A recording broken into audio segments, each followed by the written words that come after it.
Okay, good morning. Sorry for the setback. I hope we have gone through that setback.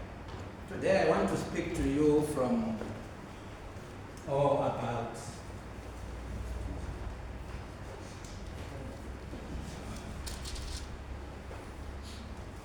our reading was taken from Matthew chapter 28.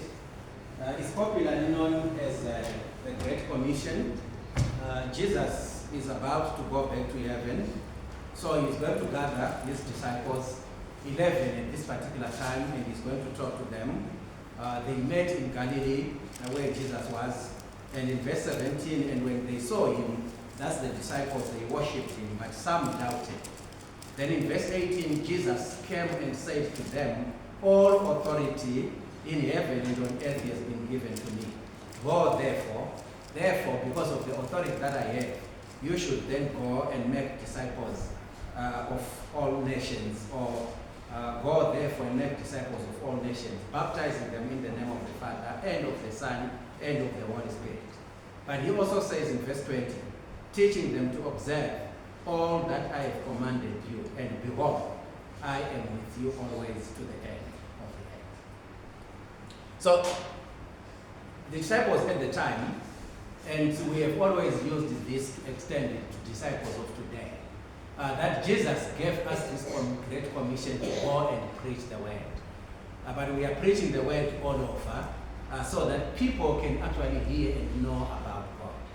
So this morning, I want to speak to you about what I call cycle of conversions. I'm sure we all understand that we have to be converted for us to become Christians.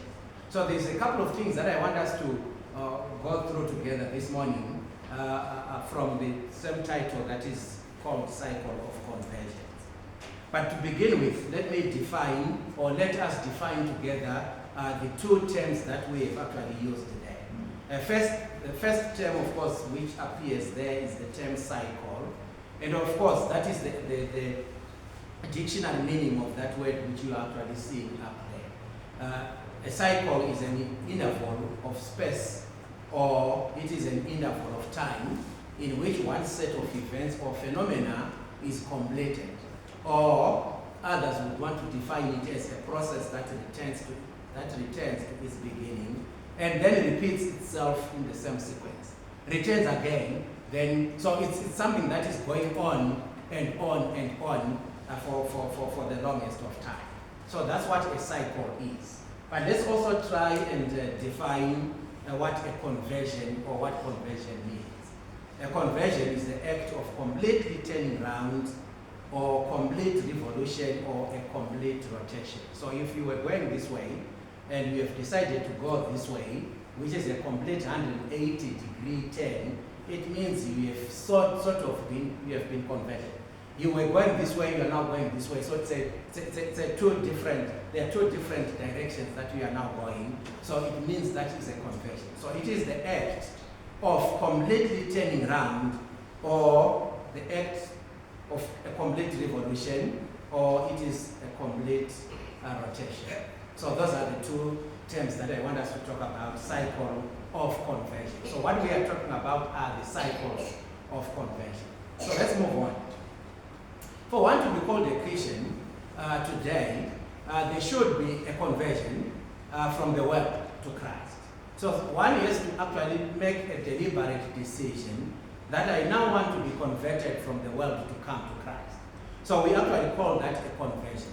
A Christian would actually need what I call two conversions.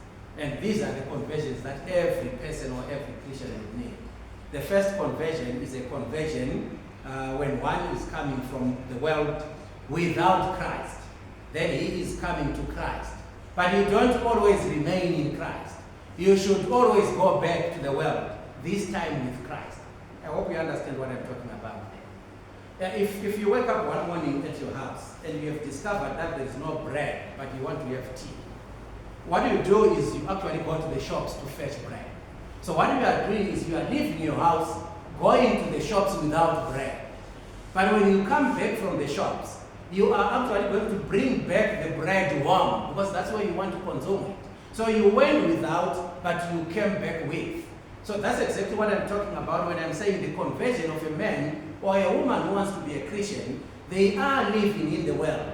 We know, of course, Jesus himself made an acknowledgement to the fact that we live in the world. In fact, in John chapter 17, when he had a very long prayer that are divided in three parts. Essentially, he prayed for himself, then he prayed for his apostles at the time, but he also prayed for those that were going to believe in him through the word of the apostles. He said they are living in the world, but they should not be of the world. You live in the world, but you are not of the world. So that's where you are living in the world. You want to come to Christ, you come to Christ without Christ, because Christ is not found in the world. You have to come to where you find him. But when you have found Christ, you don't relax and remain there. You have to go back again with Christ into the world. Let's move on and understand a little bit more on what I'm talking about. I am actually saying conversion is a cycle. If we remember the definition of a cycle, we actually, a cycle is something that happens, but it happens again. Then it happens again. Then it happens again in a certain sequence or in a certain interval of space or in an interval of time. It continues to happen. So that's exactly what we are saying. You come from the world to Christ, you pick up Christ, you go back into the world, you bring more people to Christ, then you go back again into the world to bring more to Christ. This is exactly what Jesus is talking about. Go ye therefore into the world and preach to men of every creation, but you also have to baptize them in the name of the Father, the Son, and the Holy Spirit. What is Jesus talking about? You go into the world because those are the people that are needing Christ. At some point, Jesus in Luke chapter 19, when he was talking, he was talking to this man that is called Zacchaeus. He has been with Lazarus, he has been with Zacchaeus, and he has dined with Zacchaeus. There are certain people that are going to complain and say, but how can this man who claimed to be from God, how can he go into the sinner's house? Jesus' answer to them was, it's the sick who actually want a doctor. The physician came for those that are sick. Those who are not sick don't seek, or they don't need a physician. But a physician is of the one who actually is very sick. So it looks, or it appears something like this. So there is where you are, or there is where I was, and where you were also. We were in the world. But when we decided that we no longer wanted to be in the world forever, we wanted to come to Christ. This is what we did. We actually had to move all the way from the world to come to Christ. But when we got to Christ, and we now had Christ in us, and Christ with us, we did not remain there. We also have to then bring Christ back into the world. But when we are in the world with Christ, we still need to bring more people again back to Christ. So this is going to be a cycle. It's a wheel that is actually rotating throughout every person who is a Christian's life. You come to Christ, you go back to the world. You pick people, you bring them to Christ. You go back to the world. So it's a conversion which is two-pronged. A conversion where you are converted from the world to Christ. But you also have to be converted back into the world with Christ, so that we are going to win more people back to Christ. This morning we were talking about a change that actually happens in somebody that has received Christ. I remember we quoted from John chapter 9, particularly in verse 8 of John chapter 9, when this blind man has been, his eyes have been opened. We actually saw that people perceive that this man is no longer the same. Something has changed on this man. Why? Because they saw that he was no longer the same. And that's exactly the point that we are talking about. When I have left the world and have been converted to Christ, I'm not going to remain the same. When the world sees me back coming, this time they are seeing me with Christ on me. So they are no longer seeing me, but they are seeing Christ. You remember in Galatians chapter 2, verse 20 in particular, Paul wrote that letter to the Christians in Galatia, and he actually said, declared to them boldly that I was crucified with Christ. And it's no longer me who lives, but it's Christ who actually is living in me. What was the point that Paul was putting home? He was putting this point home, that when you have come to Christ, it's no longer, whatever you are now doing as a Christian is not out of your own volition, or out of your own whim, or out of your own thinking, but whatever you are now doing is after Christ. You don't do things after being converted, things that are for our own selfish aggrandizement. But we are doing things for Christ, because the glory has to go back to Christ. Go through this example with me. In the book of Acts chapter 9, we know Saul was converted from the world to Christ. In fact, on his own admission, as he was writing in Galatians chapter 1 verse 13 in particular, Paul actually was reminding them on his own admission that he was a murderer to begin with. And he was a persecutor of Christians to begin with, who was overzealous more than his peers at the time. He was an overzealous somebody. In fact, Paul, we know when Stephen is going to be stoned to death, if you read Acts chapter 7, going into chapter 8, Stephen is going to be stoned to death. When Stephen was stoned to death, Saul is one of those, when he narrates that story later in the book of Acts, he actually said, when Stephen was about to be stoned, I cast my vote in support of those that were going to kill Stephen. Stephen dropped dead because of Paul, together with his friends who killed Stephen. So Paul is living in the world at that particular time. But Paul has decided that he now had to be converted from the world so that he can come to Christ. When he came to Christ, you are going to see the cycle in Paul's life. When he came to Christ, if you read with me through from Acts chapter 13 right up to Acts chapter 28, there is something magnificent that we are going to discover about this man that is called Paul. In fact, he became one of the fantastic youngsters going into old age at the time, beyond everybody. Paul, after he was converted from the world to Christ, he actually was converted back into the world with Christ to convert other people to Christ. I hope you're understanding and following my argument. Paul has been converted. When he was killing Stephen, he was still living in the world. But he decided that he no longer wanted to live in the world anymore. So he was converted to Christ.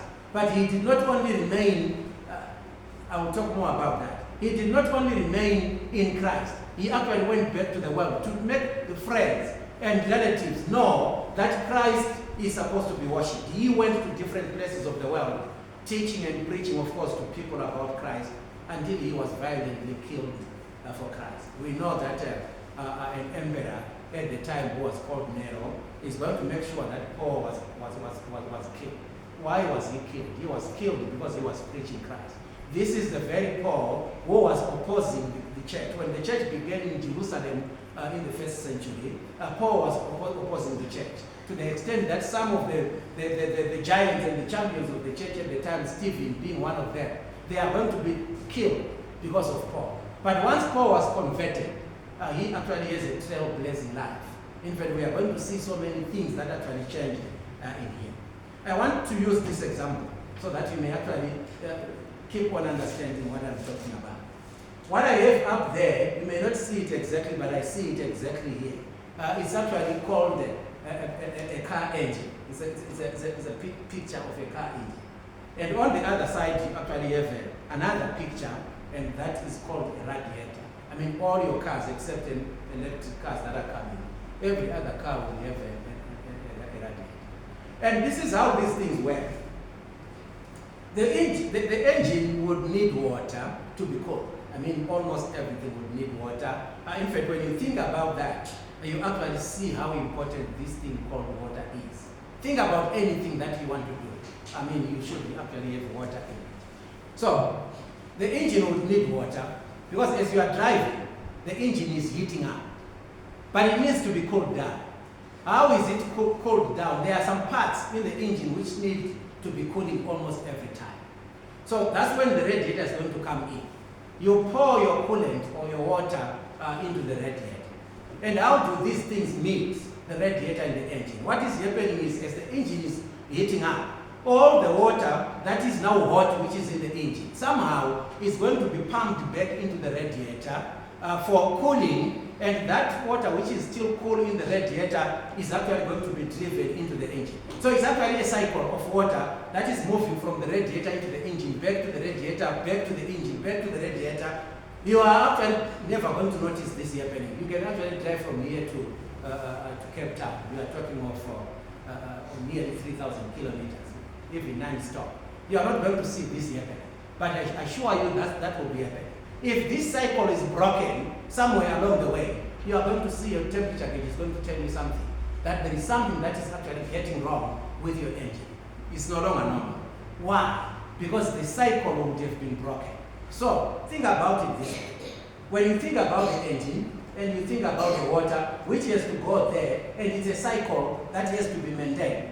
Think about yourself being the engine, which needs to come to the radiator. So when you are the engine and Christ will be the radiator.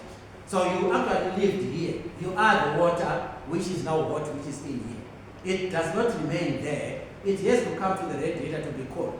But when it's cooled, it doesn't remain there forever. It has to go back again to cool. Come back to be cooled. Go back to cool. That's exactly the point that I'm talking about. You go into the world, that's where you live.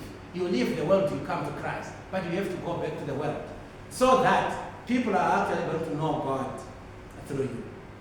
Many facets of our lives obviously exist on cycles. Which should not be disturbed. I have a couple of cycles that I have up on the board. I'm not going to talk about number one, but it's just one of those common cycles that we all know about.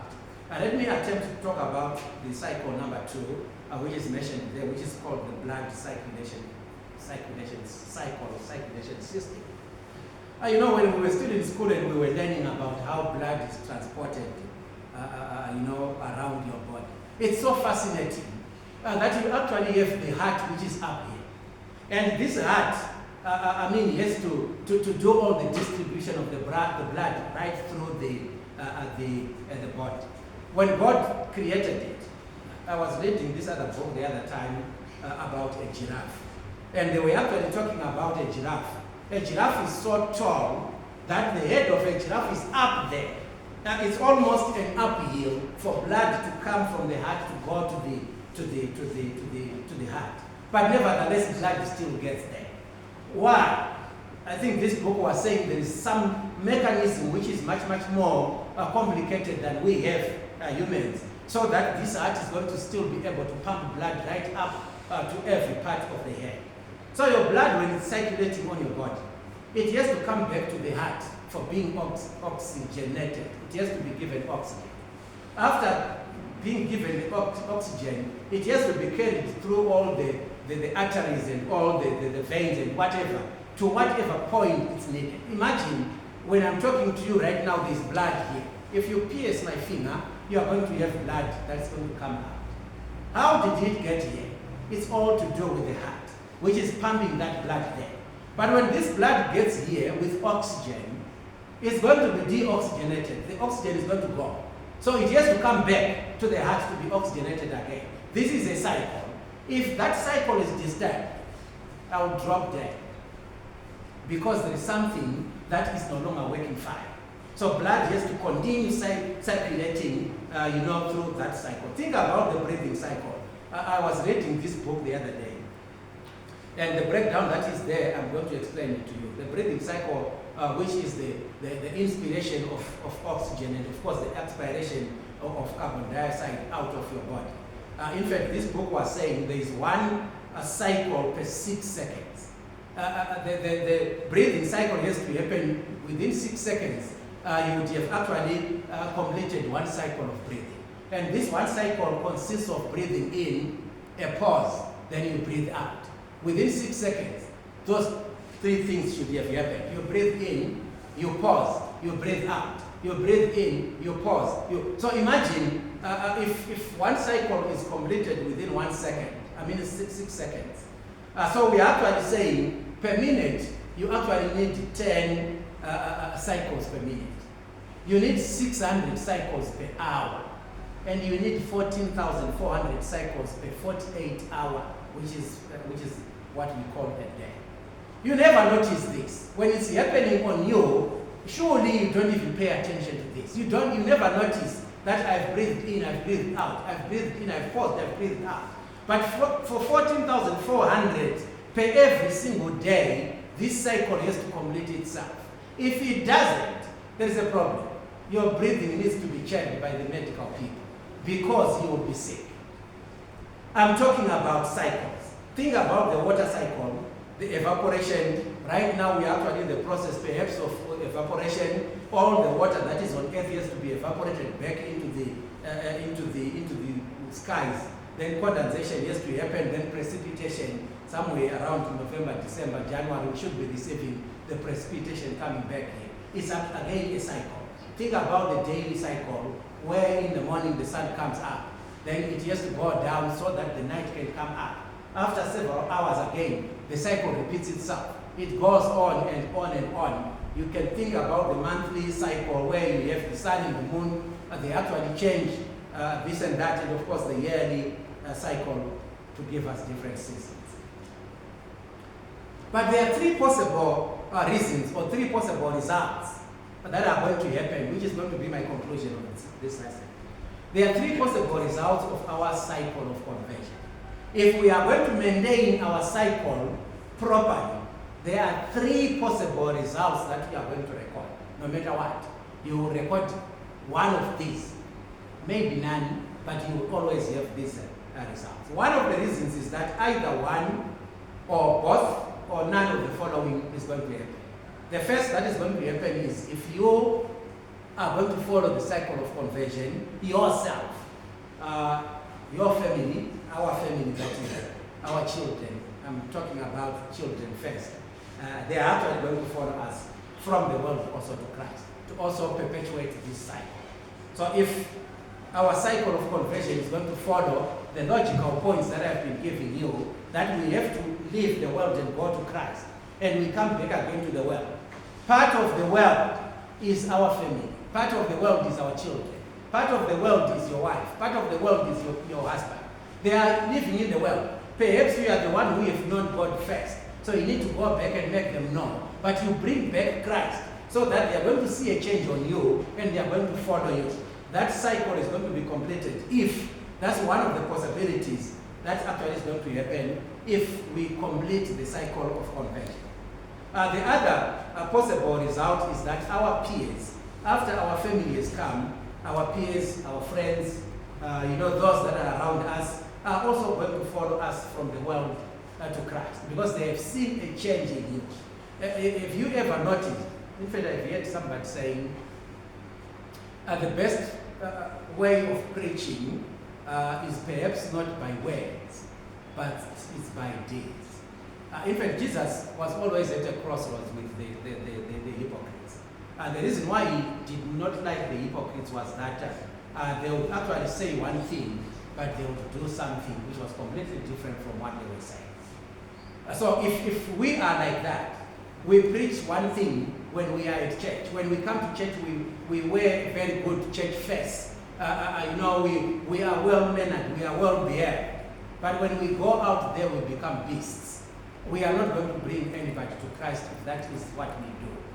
What we are preaching and what we learn and what we take out of Christ. Humble, humble, humble. Remember what Paul said in the book of Philippians. He talked about Jesus who was so humble. He was so humble that he even obeyed death, even death on the cross. We have to be like that. If we come to him and we pick the traits and the characters of Christ, we are supposed to go back into the world and be like Christ. If we do that, I'm saying one, if not all, if not none, of the three possibilities is going to happen. So far, the first possibility is that your children are going to follow you. The second possibility is that your peers and those that are around you are also going to follow you from the world to Christ. And the last possibility, maybe both or none of the above is going to happen. It's possible that if your conversion is a true conversion and you are completing the cycle, your children are going to follow you and perhaps your peers are going to follow you. You will be blessed if all those things happen.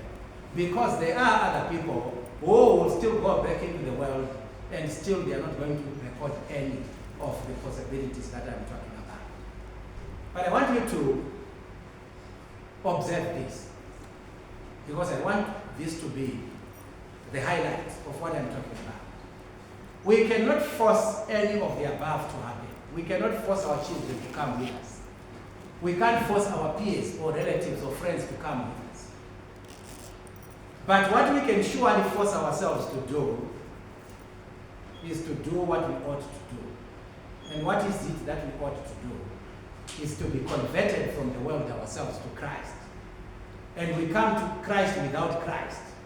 We pick Christ and we are converted back to the world with Christ. That all of us can do. You can force yourself to be converted to Christ. And you can force yourself to be converted back into the world with Christ. This is the challenge that I want us to have. From what we were reading, the passage, Jesus is saying we are supposed to talk to people. Because there is no way that you are going to make disciples of all nations unless you talk to people. So that's the challenge which Jesus gave, which is the same challenge that I'm also reminding you of. I want to propose to you this morning as I'm ending, that when Jesus was talking about this challenge, he knew that this challenge was doable. If his disciples were not able to carry it, surely Jesus would not have told them to do what he knew people cannot do. So when Jesus is still giving you and me the same challenge today, he knows that it's in your capacity to do this challenge. What is the challenge? To talk to people. But this is what we need to do first, to be converted ourselves from the world. The disaster that I have seen that we do as Christians is that we become Christians by name, but we are not always Christians by deed. And it's so sad. I think this morning we actually talked about somebody that has become a Christian. I'm repeating this very statement. That if we have become a Christian, there should be a change that should happen in us. If I've been a Christian for a couple of days, perhaps a couple of weeks, perhaps a couple of months, even a couple of years, and the same people that were my friends 5 years ago before I became a Christian are still my best friends today, I should review myself and say, look, am I a true Christian by the word that God said? Because Jesus taught somewhere in the book of Luke that if we are going to stick by what he taught, we are going to create more enemies than friends. Because everybody who doesn't subscribe to what we are teaching, they are going to become our enemies. In fact, you remember Jesus actually is going to say, if you are going to love your mother or your father or your wife or your husband or your children or whoever, if you are going to love them more than you love me, then you don't deserve to be part of me. Many of us have become Christians, but we still enjoy the world more than we enjoy Christianity. But the challenge is, we are supposed to talk to people, and we are supposed to bring people to Christ. Are we doing that? This other day, let me end by telling you this short story. I was parked waiting for her. She had gone into the shops at Hillside where we normally buy these quick things. She had gone inside, so I was parked outside waiting for her. Of course, you know the hair that I'm talking about. While I was there, I saw two men. They were driving a old 323 Mazda 323 vehicle. They came, they passed through me, in front of me, and they went and they parked on the other side, just under the shade of a tree.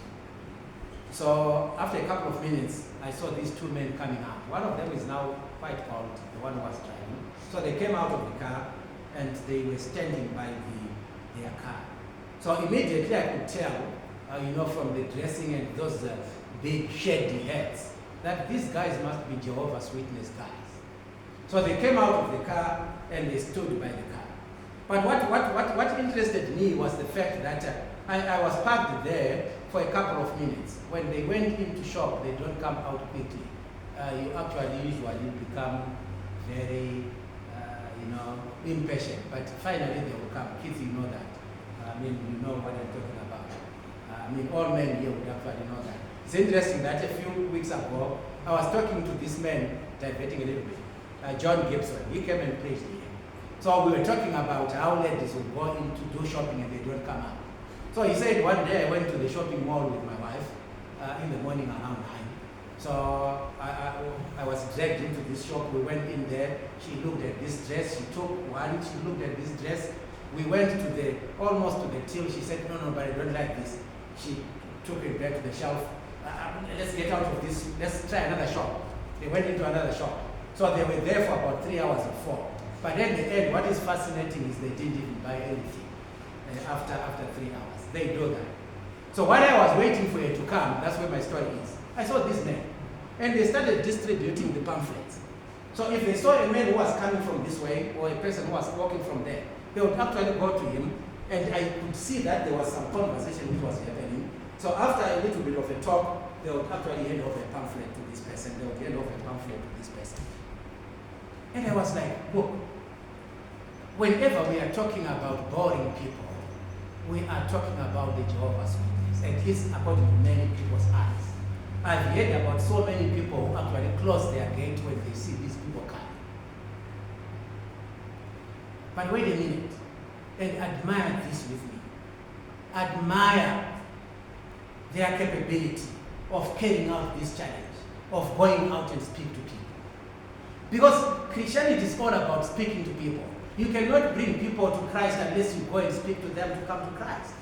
And the Jehovah's Witnesses are so good at this. They speak to people. But think about the Lord's church and the people that are in the Lord's church in this particular case, context. I'm talking about the Church of Christ. This is absent. This is not there. So this is my challenge this morning too. As I was admiring these people, I thought in my mind and I said, look, I want to go and sell this idea to my compatriots at Hillside.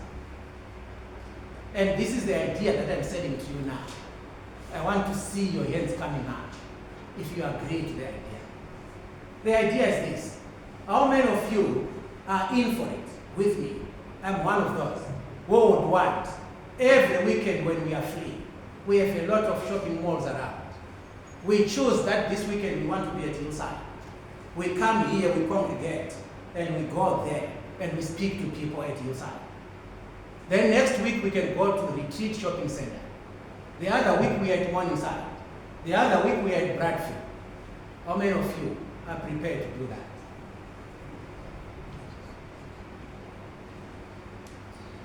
I'm serious with this challenge. How many of you think they can actually do this? Well, my way is that realistic. Everyone is supposed to. I don't want an explanation here, but I want a hand up. Explanations later. I am saying, Jesus is saying we should go and speak to people. And at one time or another, one of you is actually blamed the Jehovah's Witnesses for what they do. But at least they are winning people to Christ. Think about it carefully. As I'm winding up what I'm talking about. It's said, when I came here in 2000, when we became Christians here in the year 2000, I think all these batches were filling up. From here right up to the end. But this is something that I want you to take note of.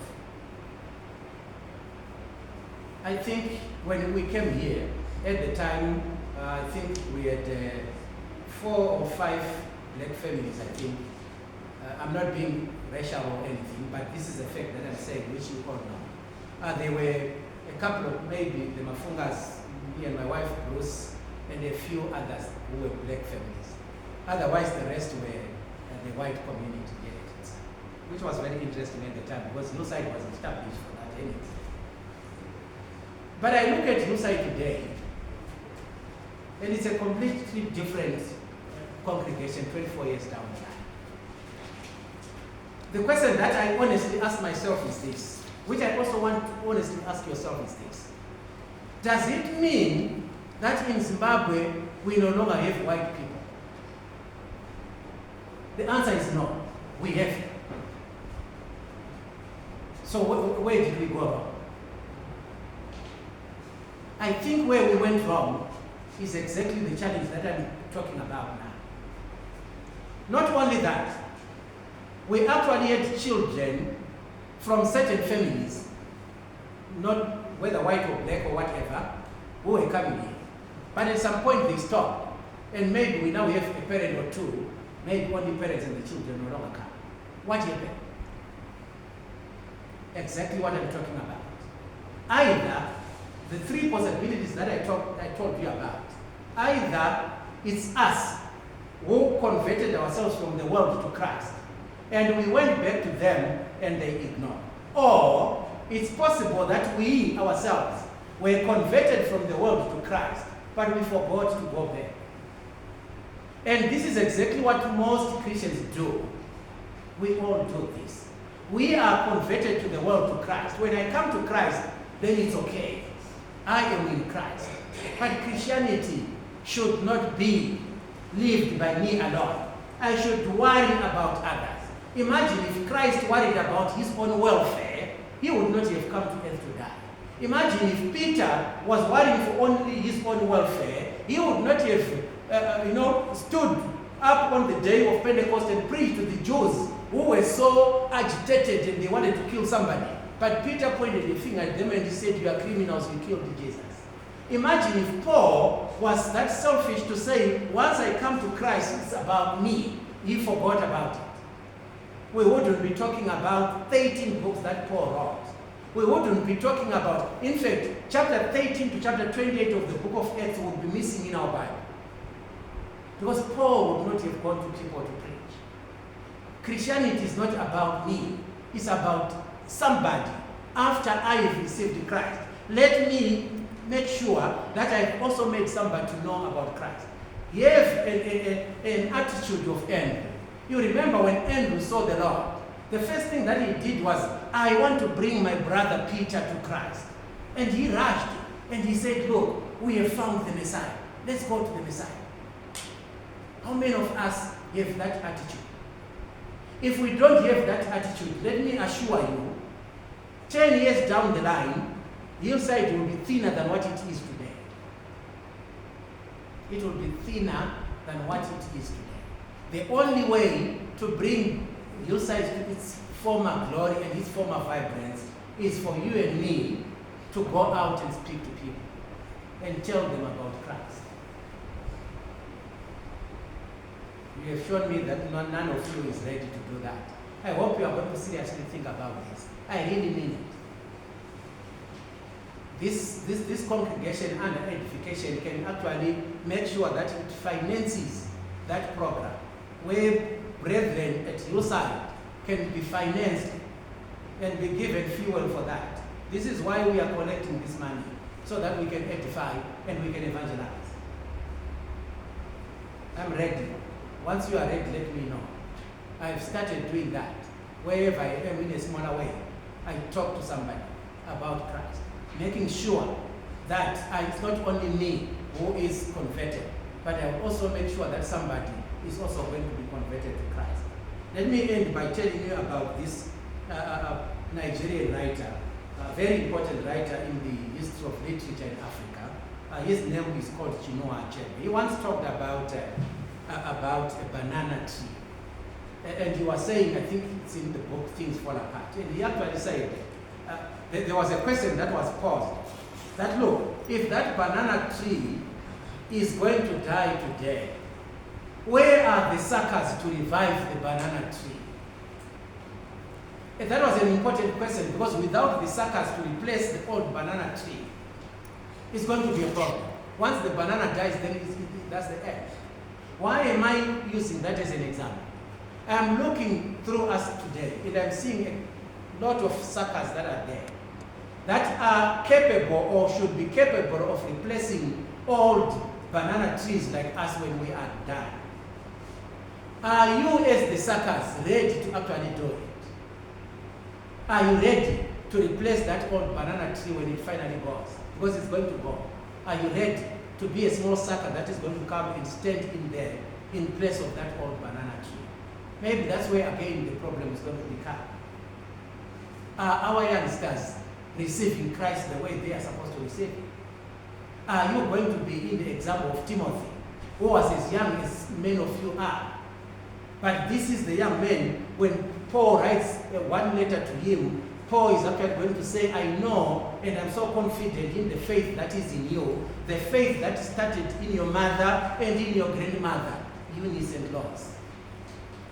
Can somebody, you youngsters here, can somebody, if Paul would write a letter to you today, would he be able to be confident and say, I know the faith that is in you, the faith that originated from your mother and from your grandmother? I want us to think about this cycle of conversion This is what I just wanted to share with you this morning. I hope and trust that it may actually inspire us, as we are trying to live our lives as Christians. Trying to inspire others also to come to Christ. Christianity is not about me. Christianity is not about you. Christianity is about us and everybody else who is out there. They have to come to Christ so that they also, together with you and me, may also enjoy the fruits that are found in Christ when Christ finally comes back. Thank you very much for your time and your listening.